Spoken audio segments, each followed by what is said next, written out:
Did you transition from a completely new business to closing your first $100,000 a month? That deal ended up closing for about $30K. I didn't know what I was doing. What were some of the things you did to scale it up quickly? Honestly, if I got into your program earlier, I probably would have hit the six-figure month way in the beginning of the year.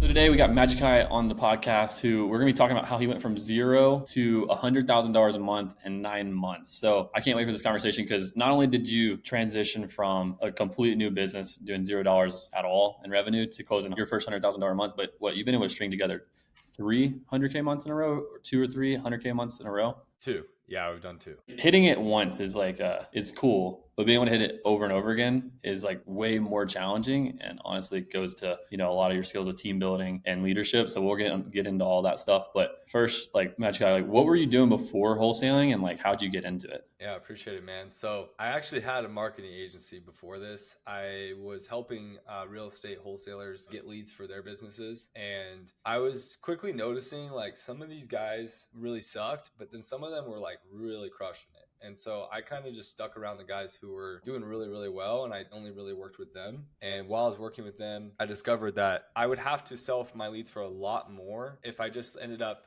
doing my own deals, which means I would just make more profit per lead if I just kept them for myself. Mm-hmm. And instead of just selling them to them. So eventually I was working with a guy named Tyson Smith, and then I was also working with someone named Jacob Blank. And I kind of told both of them hey, I kind of want to start doing my own deals here. Still going to send leads to you guys, but in exchange, I want a piece of the deal, but I also want to learn how you guys do these deals and things like that. So I started off with just taking a few leads for myself, calling sellers, and just having these conversations that we have with these sellers. And I ended up getting one deal actually locked up within the first few days of doing that. Mm-hmm. And that deal ended up closing for about $30K. And that was an ovation actually. So my first deal was actually an ovation. I didn't know what I was doing, but I was well, it worked. There's definitely proof of concept. And for me to make 30,000 selling leads was a lot more effort and headache, in my opinion, because it's a lot more clients. It's a lot more people to manage rather than just one seller and then dealing with a buyer and then title. So that's how I ended up getting into it. How'd you connect with Jacob and Tyson? I found Tyson through a local real estate meetup here in Scottsdale. Nice. It's every wholesaler's out here. So yeah. There was a whole bunch of them, and some other guys were there too. Tyson, the founder of Batch Leads, was there. A bunch of other people. There's a lot of big dogs in Scottsdale. Yeah, there is a lot of people here that do real estate. But I found Tyson through there, and Jacob Blank I found online through social media. I just messaged him, but he lives here as well. So nice. Met up with both of them, and yeah, just went from there. So basically you were generating leads for other people who's man, they're making tons of money off these leads. I could totally do that too. Obviously, it kind of fits your skill set. You're super good at talking to people, very charismatic. So it makes total sense. What did, after you did the first deal, what was your transition? Because, to do $100,000 a month consistently, building a 7-figure business in less than a year is pretty impressive. So what were some of the things you did to scale it up quickly? Yeah, I appreciate it. I mean, that's a great question. I did a shit ton of things. Honestly, I had to do so many things. Did you mess some things up too? Did you do some things right, do some things wrong? I'm sure. Yeah, I've made a lot of mistakes. Honestly, I think if I didn't make as many mistakes and honestly, if I got into your program earlier, I probably would have hit the 6-figure month way in the beginning of the year, but I've definitely made a lot of mistakes and it took a lot of pieces. Honestly, the biggest thing is people, just having the right team members. I'm still learning how to get better at this. I've learned a lot from you, a lot from books and stuff like that. But I mean, at the end of the day, it comes down to just doing the thing and actually working with your team members and stuff. And when I hired my dispo manager, he was the first real employee I felt that was actually a superstar, and he made my life so much easier. He made the business start to go way up from there because I wasn't spending as much time with sellers or anything like that. And that was the really big piece that was the most important, is finding super good talent that sees the vision and is really passionate about what you're doing. You basically brought him on pretty soon, after your first deal, because obviously you already had a business, so you had some extra money to play with. Did you just bring him on pretty early, once you saw the proof of concept? Pretty much. Yeah, I brought him on December of last year, which was only a few months after I started. Talk about it, because Brett's a beast, dude. He is a beast. Yes, he fucking kills it. How'd you find him? So I found him from the gym, actually. I was just like hitting a workout. One thing next thing I know, like he's like, "Hey, can you spot me?" I was like, "Yeah, sure." And then, dude, it just went from there. Like we just had a relationship from the gym, and then we hung out a few times outside the gym out here in Scottsdale. And then he started seeing what I was doing because we had a mutual friend named, well, I won't name names here, but we had a mutual friend, and he's not no longer working with us anymore, but he was like my acquisition specialist on my team. And he just wanted to be part of the team. He was just like really like into it. He was like, man, like I want to work alongside my boys. Like I see the vision. And at first I actually said no because I was like, I'm not hiring any more friends. Like, no way. Like, not doing that anymore. And he convinced me though. He's like, I'll be the best like employee you ever had, I promise. And I was like, okay, that's a pretty big claim. But so I gave it a shot. First 30 days, like he absolutely killed it. Like I barely had to train him on how to talk to sellers. He already had that like charismatic way of talking to people, and like he actually likes conflict a little bit. Like he's really competitive, and he has no problem talking to people who are angry. So it just worked out really well right off the bat. I was like, all right, cool. Yeah. That's kind of in a nutshell. So like basically you just like met and hung out with cool people that were like doing cool things. Like what was he doing before this? Yeah, he was like an account manager for JP Morgan. Okay. So he's in finance. Yeah. Okay. That makes sense. So he's already got like, kind of like that, a little bit more analytical, but he's also like used to talking to people. So he's just like all around like that's like a super solid skill set actually. If you can find people who are like analytical but are super charismatic, like that's like a winner. Yeah. Well, and he was good at sales because before that he was like the top producing rep at like Verizon. Dude, if you ever find like, I think this is like, I was talking to someone else earlier about this. If you ever find someone who's like the top producing rep, you just need to figure out how to hire them. Literally. Like, yeah. Because they will make you so much money. If they were the Yeah. top producing rep at another company, especially like Verizon or the person I'm hiring right now, they're the top producing rep at all the last 3 companies they've been at, like Fox and some other like media companies. It's like just get them on your team, like pay them whatever they need. Yeah, bro. I mean, talent's everything. I'll happily pay double for one person because if they're producing like 5 times more than like someone who would I pay a normal salary to, like it's so worth it, you know? Mm-hmm. For sure. I've tried to like take top producing reps before, and it was hard because they get paid so much, like always in the 6 figures, multiple 6 figures usually. So how do you kind of get, I think this is a question I get all the time. It's like, okay, one, how do you like find these people? For me, the best people I've ever found is like through like guerrilla tactics, like just going out there and shaking hands and meeting people, honestly. But how'd you like build the, like, is there anything you did special, like telling him about like what was going on, or just like how'd you like present it to him? Because and the reason I am harping on this is because every person, myself included, business I've consulted, people I know who've like actually been able to sustainably build a multi-7, 8-figure business is like centered around the right people and like having true like talented salespeople on their team. Because if you don't do that, like you'll never get there. Like how'd you basically get him like to be like super bought in to be on board? Yeah. I think the biggest thing I did to get him to be really bought in was just showing him like how this is going to benefit him and like what the potential growth curve is for this like type of company, this type of business, and the benefits that revolve around his lifestyle. So he really likes traveling and he likes freedom of location. So I'm able to do that because right now we're all virtual. And so I think there was just really big benefits that he liked that he couldn't get in like a corporate setting, even though it was a risk because I was paying him a little bit less in the very beginning than what he was earning. I think he really liked the atmosphere, the culture too was like a big thing. Like he knew I was cool, so he was really like down to work with me, and he's seen how I work already. I think he saw my work ethic in the gym too. So he just saw like a lot of alignment with like who he wants to be with, and I think he didn't see that with his other companies, so I think it just made sense for him to be around that more. Yeah, it's like, because if you really think about it, it's like he's betting on you. He's like, I mean, Magic Guy's like works hard, he's jacked, he's strong, whatever. It's like, also for you, those of you who don't know, Magic Guy's fucking jacked, like massive. I'm hyping you up, bro. But it's the truth. It is true. When I met you in person, I was like, bro, there's no way you're this big. I didn't think you're, because like anytime you meet people on it from like that you've only talked to over Zoom or like the phone, you meet them in person, you're always like kind of shocked. You're like, I didn't really know what you'd like expect. But like normally it's like kind of like not that crazy of a surprise. Like, oh, you're so tall, you're so short, whatever. But I was like, dude, you're fucking jacked. Bro, I appreciate that, man. Yeah, I've been lifting for a long, long time. Yeah, it took probably 15 years. So, okay, so you bring Brett on board, you kind of build the team around him. Like, how'd you build the business? Like, because I know you're in a couple different markets, like, had to figure some things out there. Like, walk me through kind of how you built the business, like, around Brett, like, around, like, a true, like, real good, talented person to make him more money, make more money for the company, and ultimately like kind of grow it from there. It's like, what was the way you started out with, maybe like lead flow, markets, all that kind of stuff? Yeah, I mean, the biggest bottleneck was acquisitions, and I still haven't fully cracked it, but I do have it to a point where like we're getting like consistently at least 10 new contracts a month, which is more than most people get. So I would say that's kind of where I was trying to get to first, is like having enough deal flow. And I guess the way I did that was just, dude, like really like focusing on the acquisition side of things and like doing more call review. The marketing also is really important too. Like I knew I had good leads because I was already doing lead gen for the other guys, and they were all telling me it was pretty good for what they've dealt with before. So I knew it wasn't a lead issue. I knew I was just kind of going along the chain of events and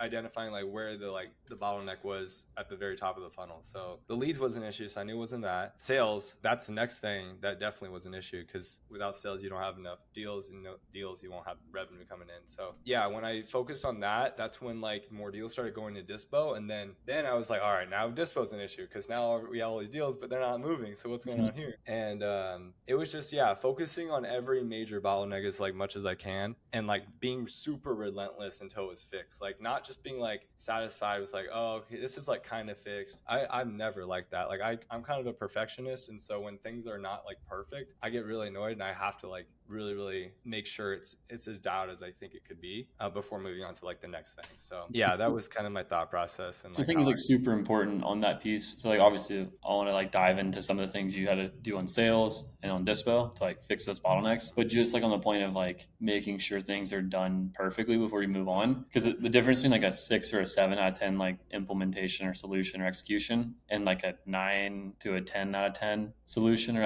execution is like tons of profit. Because if you do it like kind of halfway or like kind of all the way, then it's like never actually finished, and like so it never like really works. But if you do it all the way through and you're like, okay, like this works, and then you can go move on and do something else and do it to the same degree. So you just build build it strong, which I think is super important. So that's a super good quality and trait to have. Now for releasing sales, when you said you focus on sales, like to release that to like get more deal flow, what were some of the things you experienced and like had issues on that were keeping you from like closing more deals? Yeah, it was two major things. Like, and this can be, I mean, this is almost every issue in every department, is like not having enough accountability and not having like KPIs like fully set and expected. Like I did not have that in the beginning at all, because I just assumed I was just in a survival state of mind. Like just do your best, like just do your best. That was kind of the way I was thinking for anybody on the team too. And then I was following you for a while, and I remember you talking about KPIs a little bit. I think it was on a YouTube video or something like that, and I was like, like I guess I'm shooting in the dark if I don't really know like the numbers right. And so I basically, first thing I did was I implemented like a KPI tracking sheet for acquisitions. And that caused some issues, because the guy I had in the team, he's never been held accountable like that. And he was a little bit afraid of his ego being touched like that, because now it was like exposed, like how much he was dialing. He was taking all these random breaks throughout the day. He wasn't even working full like 8 hours a day. He was working like 4. And so it started to like expose everything. And then I was like, wow, like this is why we're not getting enough deals. Like the leads are great. We're getting like 200 to 300 leads a month, all inbound, and like 6 to 10 contracts. Like what is going on? Then once I started holding accountability to him, he couldn't handle the heat anyways. And he kind of started getting a little combative with me. So I actually had to let him go off the team. Same with another guy. He was just not putting in the work, so I let him go. And then I brought on a different guy who did actually care about accountability in the beginning, but later on it started to get a little bit too relaxed for him. Like he didn't really care anymore either. So that's the biggest bottleneck for me right now, is I'm still working on it, but it's a lot better now than it was before. It quickly weeds out the guys who are like not a good fit. So those two things are super important. And I think this is like kind of a thing that a lot of people go through, is like finding a really rock solid acquisitions person. What things did you learn from hiring 3 people who ultimately like didn't work out like super long term, and like now on your 4th guy who seems, based on everything we've talked about, seems to be like all the leading indicators like, yeah, this guy's like, maybe we can build around him, right? What kind of things did you learn from those experiences other than like the KPI stuff? You got to spot the red flags early, and you got to be really honest with yourself about how you're feeling about somebody's performance. The hardest thing for me in the beginning was to really like confront people who were on my team about like their performance, because I liked them, but they weren't performing like how we need. Like, I'm not gonna let anybody stop me from achieving my goals. and they're stopping themselves from achieving their goals. So I had no choice but to like confront it. Yeah, it's like as soon as you have that feeling where you feel like someone is doing something wrong or having like a problem on the team, like if you feel like they're problematic and not a good fit, it rarely ever like gets fixed. That's what I realized. Like like people don't change as fast as you hope they can. So yeah, I was just like recognizing that when you have people on your team is gonna save a shit ton of money and a lot of problems. For sure. Yeah, that's kind of the best way I could summarize it. I could talk a lot about that, but Yeah, like what's like an example of one, like a thing that maybe causes problems that you maybe let go on too long and realize that you had to cut. I have a lot of examples I could use. No, there's a lot, man. I mean, dude, it could even be something as simple as like just them showing up on time. Like if they're consistently like showing up like a few minutes late after like when a meeting's supposed to start, like I can tell they don't want it that bad, because if they did, they would be like thinking about the meeting like from the moment they wake up, like, damn, I can't wait to get on a meeting, like learn more, get better, or whatever. When they start like lagging like that, I'm just like, what are you guys doing? But that's just like a little thing. When it comes to like bigger stuff, like just not. I'd be fired from your company for sure. I'm almost always exclusively 2 minutes late, bro. Yeah. I guess I don't want it, dude. I don't want it bad enough. No, but you're right. You are right. Like if energy is low, like typically people showing up to meetings late, that kind of stuff, like energy is low. I agree 100%. Keep going. Yeah. I mean, that's just like one indicator to me is like, dang, like they don't really want it. Because like, okay, also put this in perspective. That's the way I like to think about it too. And is if I'm working for someone else, if I'm gonna start a company or start like a job with someone else, and it's like, let's just say the first 30 days, 90 days, whatever, I'm going to show up on time, prepared. I'm going to be like the best person they've ever worked with ever. And like, that's like my personality and like how prepared I would be. And obviously like, you know, that might taper off a little bit over time to like kind of settle into something sustainable. But if someone's not doing what you would do, and this is like how I look at it, if someone's not doing what I would do in that role, then it's probably not like the fit that you want. Yeah, exactly. I mean, it's just how you show up really like says a lot. Mm-hmm. So yeah, but that's just one example. There's so many others. Like basically it all revolves around my core values. So I have core values for the team and there's like 7 of them. Maybe I'll need to reduce some of those because there's a lot, but 7 core values that I'm like 100% sure that if they're all embodying these like to the fullest extent, they are going to crush it. Like there is no shot that they can't do well if they aren't embodying all these different things. So like, for example, number 1 is speed wins. And then like 2 through 7 is do whatever it takes, integrity, total accountability, passion for growth, above and beyond, and positive attitude. So when I see like everyone's embodying these things, like these 7 things, they're basically superstars. Yeah, because like I was thinking about that too. 'Cause I think like the speed one is super interesting because I have 3: growth mindset, integrity, and then commitment. I feel like I could group some of those into those values, but the speed one is like I've noticed people who let's say like you told me to do something, right? Like you said, hey Chandler, can you like go do XYZ? And then like if someone doesn't do it till like the next day or like way later, you get a text like 3 hours later, like, hey, did that small thing. To me, it's like a major red flag because in reality, like I know this person has nothing else going on because it's like their 3rd day or their 7th day. Like they can just do it right then. If they don't do it right then and like it's not done bang bang, then it's like to me that's a major red flag.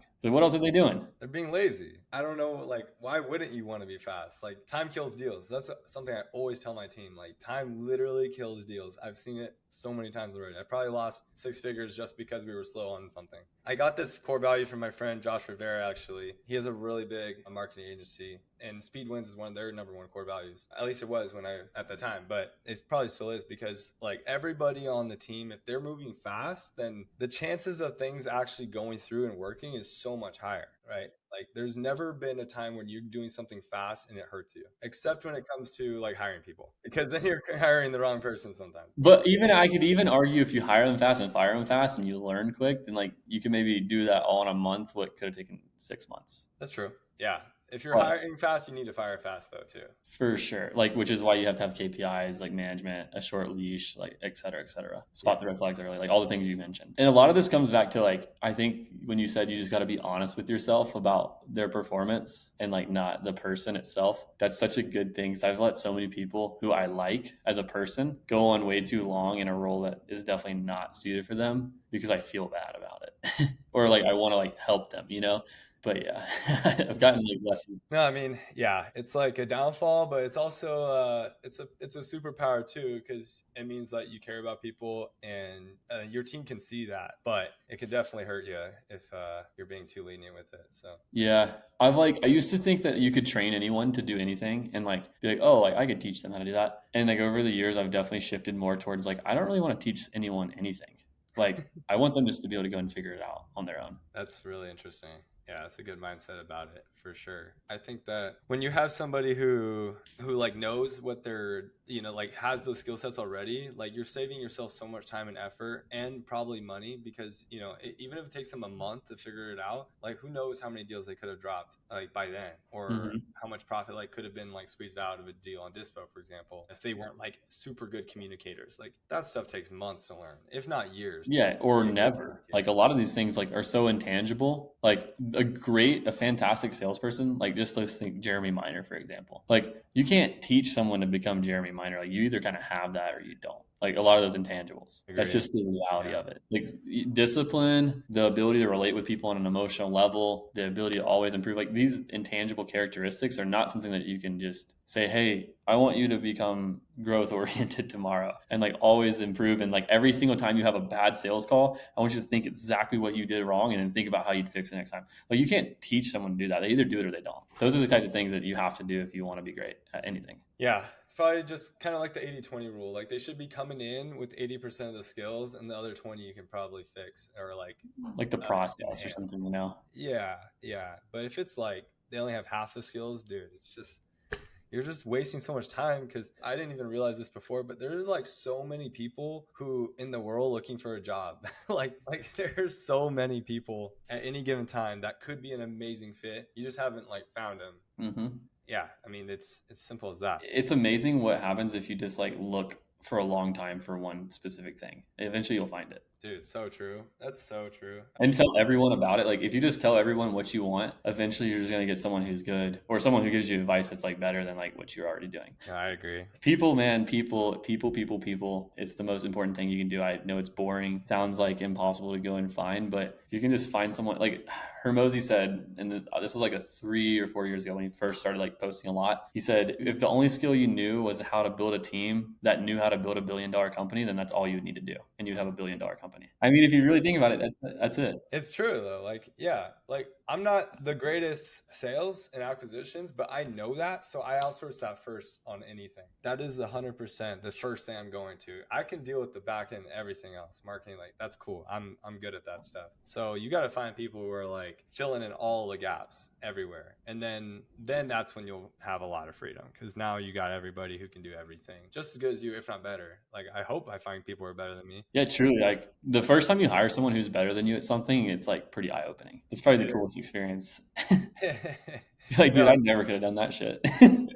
I know it's scary because you don't want them to just go off and do their own thing because you don't want them to realize, damn, like I'm better than the owner. Like that's the issue usually that happens. I think that's My why. experience has been like culture. Culture can keep people for a long time, but at the end of the day, it's like people are capped on their. I heard something really good from Cole Gordon. He's like, if you have people who are really, really, truly superstars, and just like give them uncapped earning potential and have them just go start something new in your business that will make you money. Because he went for $3 million a month in like 2 years or something stupid. Yeah, he's a beast. He is a beast. He's a smart motherfucker. Yeah, he is. I've met him a few times, but you're right. He's super good at finding people. Like that is his thing. I mean, that's almost his whole business. It's like kind of his business, yeah. Yeah, so literally right there. There's proof right there. Like Hormozy, him, like all these super big entrepreneurs, they all are super good at finding people. That is definitely what I've realized. Like the number one skill as a leader is like finding them, but then also keeping them too. Like those two things right there is the most important. So that's sales, mostly people, management, that kind of stuff. What was some of the things on Dispo that you had realized that was creating some of the bottlenecks of deals, like not closing, not getting over the finish line? Okay, so for cash deals, not having Investor Lift was our biggest bottleneck because we were just skip tracing LLCs and cold calling buyers. And that was just a complete, like, that was almost a waste of time. You would get lucky though and find like some diamonds in there sometimes if you had a good like script and stuff. But Investor Lift changed everything for the cash deals. And then for our novations, it was like at first we were like flat feeing a lot of stuff, and we still do flat fee things when we need to, but we really prefer to leverage like agents because they go into the property in person. They tell us everything that's wrong with it. Like they do not hold back. And we have a vetting process to find this type of agent because most agents won't be this honest with you. I mean, they'll go in, they'll tell everything wrong with it that we had no idea about. And now we know like what we have to list it for. And it gets us that number that's going to like really, really work. And that's almost always worked.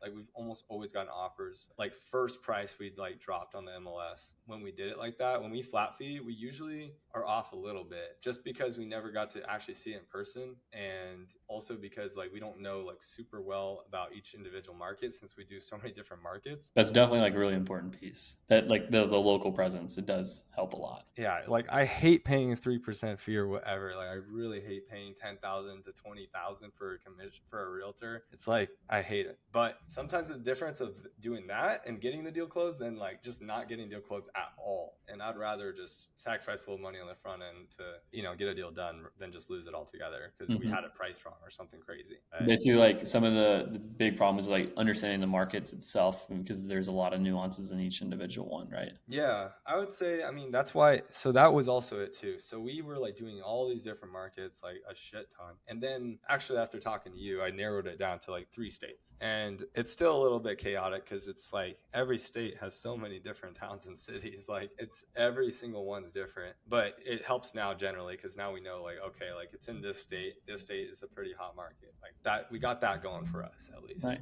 Yeah, it's a little more simple. Yeah, it's a little more simple. What was like the impact that moving from doing like a ton of states to just a couple, like how did that like, was that like beneficial for the team? Like how did that change things? I don't really know 100% yet because we still, well, one, because I had to replace my acquisition manager right when I did that change.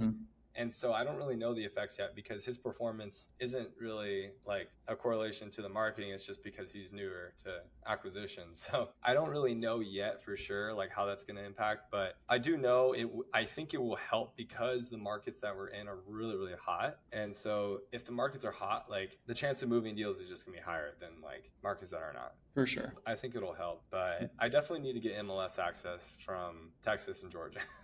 That's definitely our bottleneck right there because it's so hard to comp without that. Especially in Texas, dude, it's impossible. I would argue almost. Pretty much impossible. Yeah.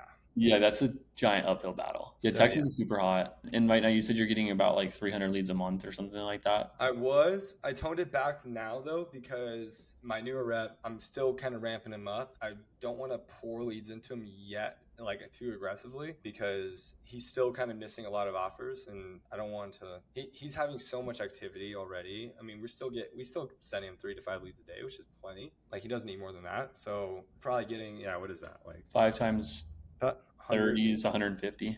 Yeah, around there. 100, 150, yeah, makes sense. Yeah. And then what's like the budget you spend monthly like on your inbound leads? For 150, it would be somewhere around like it's about like 6K, 6 to 10K, like 6K around there right now for 150 a month. Pretty good. I know we were talking about this the other day. It's like because you're mostly leveraging digital. What are some of the pros you like of digital versus like some other channels? Because I know like, a lot of people get into this like doing cold call. You know, some of the older guys who like used to teach it got in with direct mail. For you, like why digital and versus like some other channels? Honestly, it was mostly just because that was like the only channel I knew. I've never even experimented with any of the other lead types or lead channels. But I can say like I don't plan on switching because I love digital because the sellers are a lot more fresh and ready to go. Like usually like when we call them really quickly and they just filled out our form like literally seconds ago. So they know exactly why we're calling. There's no confusion about that because they just went through like a whole form with all these different questions. So having a seller that's not hostile is like already half the battle gone. They filled it out. There's obviously intent. Sometimes they're not that motivated, but they're still like down to talk about selling the property, which is usually a good sign. I would say they're mostly motivated because of that. And then it's just a little bit more efficient. Like I don't have to like scrape lists or anything. Like I just have the ads running and it's just like rolling. Like I don't have to worry too much about it. But yeah, like I said, I've spent 7 figures on ads, so I'm like very, very familiar with it. I know how the sales process should be, and I know like what's required to make it work. What are some of like is there anything you do like managing like digital inbound leads, like from a sales process side? Because I know like a lot of people watching this will use like an agency to generate leads, or maybe they generate themselves, like, through Facebook, TikTok, or whatever. Is there anything things you do that you're like, man, like I feel like because of this, like it helps, it kind of gives us an edge on the sales process side for inbound leads or digital leads? Yeah, there's a few different pieces. So the first part is getting a hold of them like as soon as they come in, like within 1 minute. Like we're super strict on that because like we noticed the drop off from like 1 to 5 minutes was significant. It was like really, really steep. So that's the first thing. Second is blowing them up like throughout the whole first week. We call it 7 days of hell, but then that sounded really bad. So we called it 7 days of heaven now. and so we call it 7 days of heaven, and every day we double dial twice a day. Day one though, we double dial 3 times, and every single time we're leaving a text after each like attempt. So they're getting like blown up in week one, and almost every single person responds. Like I'd say 90% of them respond, if it's a yes or no, whatever they do. So those two things there are super important. And then the final piece is like actually having a good sales process, like having a really solid script and like multiple exit strategies. Like I can maximize almost any lead that wants to sell and like move forward for like the right price, because like we have our wholesale offer, we have our innovation offer, we have like a sub 2 referral that I can give them to that's really good. He's like really good friends with Pace, so like he knows what he's doing over there. If we want to wholesale it, like we could like probably get that rolling. I've never done one yet, but if that ever comes across, like I know what to look for that. So there's just like lots of options there, and all those things combined, like you're gonna maximize like all the leads. There's nothing you're really missing there. Have you noticed like what's like the normal sales cycle for digital leads from like when it comes into when it would like sign into a contract? Is like 2 weeks, like pretty quick, or is it longer than that? I'd say less than 2 weeks. Yeah. Usually we try to get them to sign day one. That's actually the goal, is like one call, close it. But sometimes it takes a couple days, sometimes it takes a week. Rarely had sellers sign after like 2 weeks, honestly. By then they already signed with somebody else usually, if they didn't sign with us. It's definitely competitive though, I will say. Like that's the one thing. If you're doing cold calling or mail, they're probably not getting blown up by as many people because they haven't clicked on ads and stuff yet, which is like once you click on an ad, you fill something out, like you're going to see more. And then these sellers end up filling out all kinds of random things all the time. So it's a little bit more competitive with digital leads, I'd say. Yeah. Do you get like, like I don't remember which form I filled out. Like I didn't fill a form out a lot. Or is it like wrong people or no? No, never.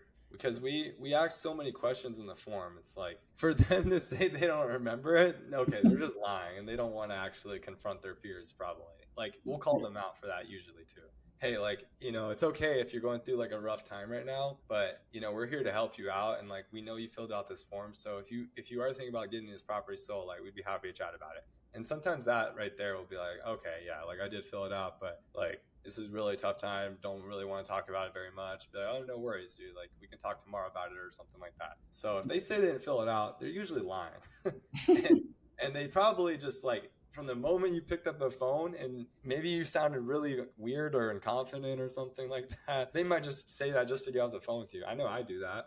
Yeah, I'd be like, yeah, I did wrong number, bro. Wrong number. Yeah. Who? Chandler? Who? No, I don't know that guy. Some dude must have filled my info out for me. Exactly. Like nobody's out here filling random people's info out. I think that's happened only once or twice where a seller's like brother or sister or wife filled it out for them. Okay, cool. So basically biggest things if you're going to do inbound or, maybe not contacting a lot of leads from inbound is like 7 days of heaven, calling them in literally less than 1 minute. So this is interesting because people have like shortened it from 5 to 3, but I honestly feel like 1 makes a lot of sense because if less than 1 minute, let's say you're on your phone, filling it out, boom, boom, boom, boom, boom, info in. All right, I'm gonna scroll some more. Boom, phone call. Like who else is calling me? That's a random number, Like, do you use caller ID match? Like that way it's like the same area codes, or do you just have a different area code? No, we always just use, because we used Outpad. I don't even think they have that feature. We just use, Arizona, Phoenix area code. We have our caller ID like set up so that it says legacy property, which is the company. So when they see property, they're like, oh shit, like I just filled that out. Wonder who that is. Yeah. And usually like they're excited. Like, because if they're a motivated seller, then why would they not be excited to answer your call? Like, why would they ignore you? Because your ad like probably says something like sell your house for cash or close fast for cash or something like that, right? Yeah, like hitting the pain points, just like any marketing would. I don't see why like a lead would like answer and not be motivated by that Yeah. point. Like obviously there's gonna be different stages of like where someone's at. Of like, oh, I just like thought about it. Like I was curious what people like you would pay. And then all the way to like, yeah, I need to do this like yesterday. That's true. There are different stages. Yeah, you're right. Not everyone's piping hot, like gonna die tomorrow if they need to sell. Yeah, it's definitely a mix of people like thinking about it, but regardless, they own a property, and like that's huge right there. They Own a own a property property. they are interested in selling. That like and they're interested in like a off market sale, which is like a different thing between like by selling it. It's like if they're just interested in an off market sale, like that's like a leg up from just like selling in general. Yeah, exactly.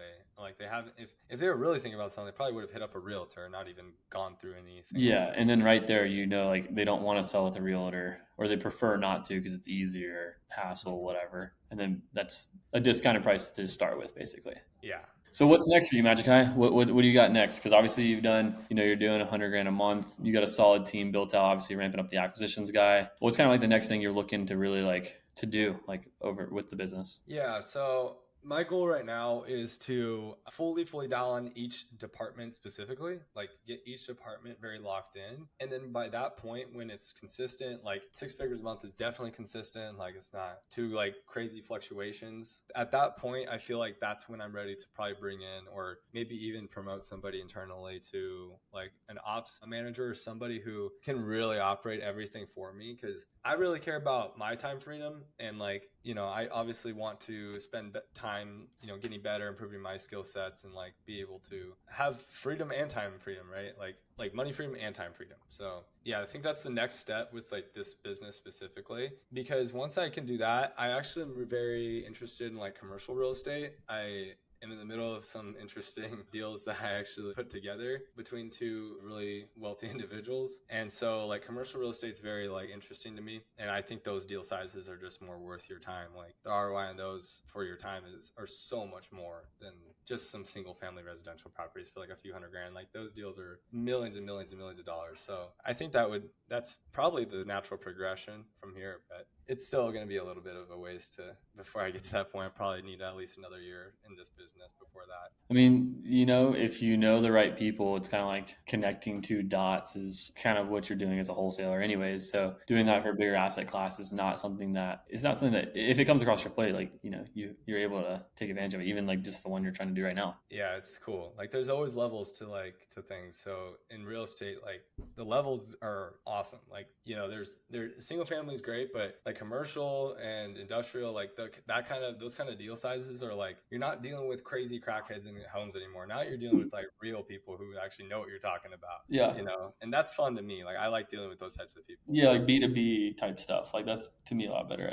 I like that stuff too. Yeah, B2B, exactly. So, okay, if you're talking to someone who's maybe doing 20, 30, 40, $50,000 a month, kind of like struggling to get to the next level to really like elevate their business to, $1 million a year, what would be a piece of advice, like the core thing is like they can start doing today to help them grow their business? Like just good general advice. Man, there is so much I could say on this. People got to get real honest with what they're doing, like really honest with themselves and their business, and like really tear apart like, okay, what are they doing in their personal lives that could be hindering the team or hindering like your own personal growth? Because your income's literally a direct correlation to your value and your skill set. Like otherwise you would be making $1 million a month if you had $1 million per month mindset and skill set and everything like that. So I think people are hurting themselves more than anything else. That's what's stopping them, I feel like. And then the other side of it is like being honest about your business. And what I mean by that is like really like taking a look at the numbers and the KPIs, because that's going to tell you everything. That's going to tell you from start to finish everything that's getting messed up. And from there, it's just like taking down the most important things one at a time. So chunking up like